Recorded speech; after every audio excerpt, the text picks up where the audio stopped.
जय श्री राम जय जगन्नाथ। जो भाई मानकर गैस्ट्रिक होउची बा गैस होउची हजम होउनी खाइले पेट फुली जाउची मन रखते ये अनुष्का ये है रामबाण औषध।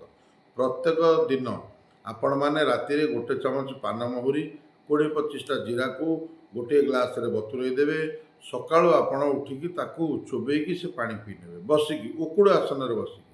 आ जदि आपणकर बीपी लो अच्छी बा हाई अच्छी शुणिकी रखते ये अनुष्का 20-22टी दुब घास चोबेबे अध घंटे पर उकुड़ आसन बसिकी पानी सेवन करेंगे बा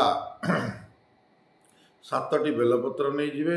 बेलपत्र को भल कि धोईकी ताको पानी रे सिझेइकी 2 ग्लास पानी रे सिझेबे सी गोटे ग्लास सिझिक रही उकुड़ आसन बसिकी पीले आपंकर बीपी कंट्रोल हम। एसनफुलिया थायरॉइड थायरॉइड आ गोटे अनुष्का आपण मानक बतई दूची 50 ग्राम गोटा धनिया नहीं 4 ग्लास पानी रे ताको भल कि सिझेबे से 50 ग्राम धनिया को राति रे 4 ग्लास पानी रे बतुरई देबे सकाळु ताको फुटेइकरी अध ग्लास टे रहिबो ताको सेवन करेंगे उकुड़ आसन रे सेटारे पुणी 4 ग्लास पानी पुरई देबे संध्या बेल को सेमती फुटेइकरी पीबे आ राति रे खाइबा बंद कर देबे।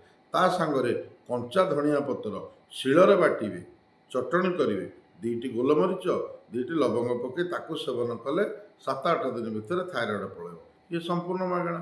आजिकल मुझे देखुची भाई माने बहुत लोक अर्श मलकंठक पाइल्स ऑपरेशन कर बहुत मेडिकल डॉक्टर मैंने एडवर्टाइज कर बाबा पवित्रनाथ एडवर्टाइज देखो आपण मानक मोर अनुरोध सेठी कौन है ना आपण मैंने यही उपायटी करूँ निश्चित रूप से आपण आरोग्य लाभ करेंगे। अर्श मलकंठक पाइल्स से उपायटी कौन है 7-8टी हूँ आमर पिजुली पत्र को नहीं 50 ग्राम सोरिष ताको शिଳରେ बाटिकी छोट छोट गोली करदेवे प्रत्येक दिन सकाळु खाली पेटरे 2टा संध्या बेल को खाली पेटरे 2टा आ ता संगे कौन करते राति बतुरई देथिबे गोटे चामच पानमहुरी 20-25टी जीरा ताको आग सेवन करी आकु करेंगे आ खाली पेटरे आकु पी सारा पर अध घंटे पर्यंत किसी खाइबे नहीं। देखिए रामबाण अनुष्का जमीती अर्श मलकंठक पाइल्स होता ये जो आमर महादेव श्री श्री चंद्रशेखर बाबांकर आशीर्वाद मु जड़े छोटिया भक्त तार मुझे साधना कर निश्चित करूँ अर्श मलकंठक पाइल्स ऑपरेशन करा पड़ोनी बाबा ग्यारंटी किंतु चैनल को लाइक शेयर कमेंट करेंगे कहीं मुझे चलुची आपण मान आशीर्वाद। जय श्री राम जय जगन्नाथ।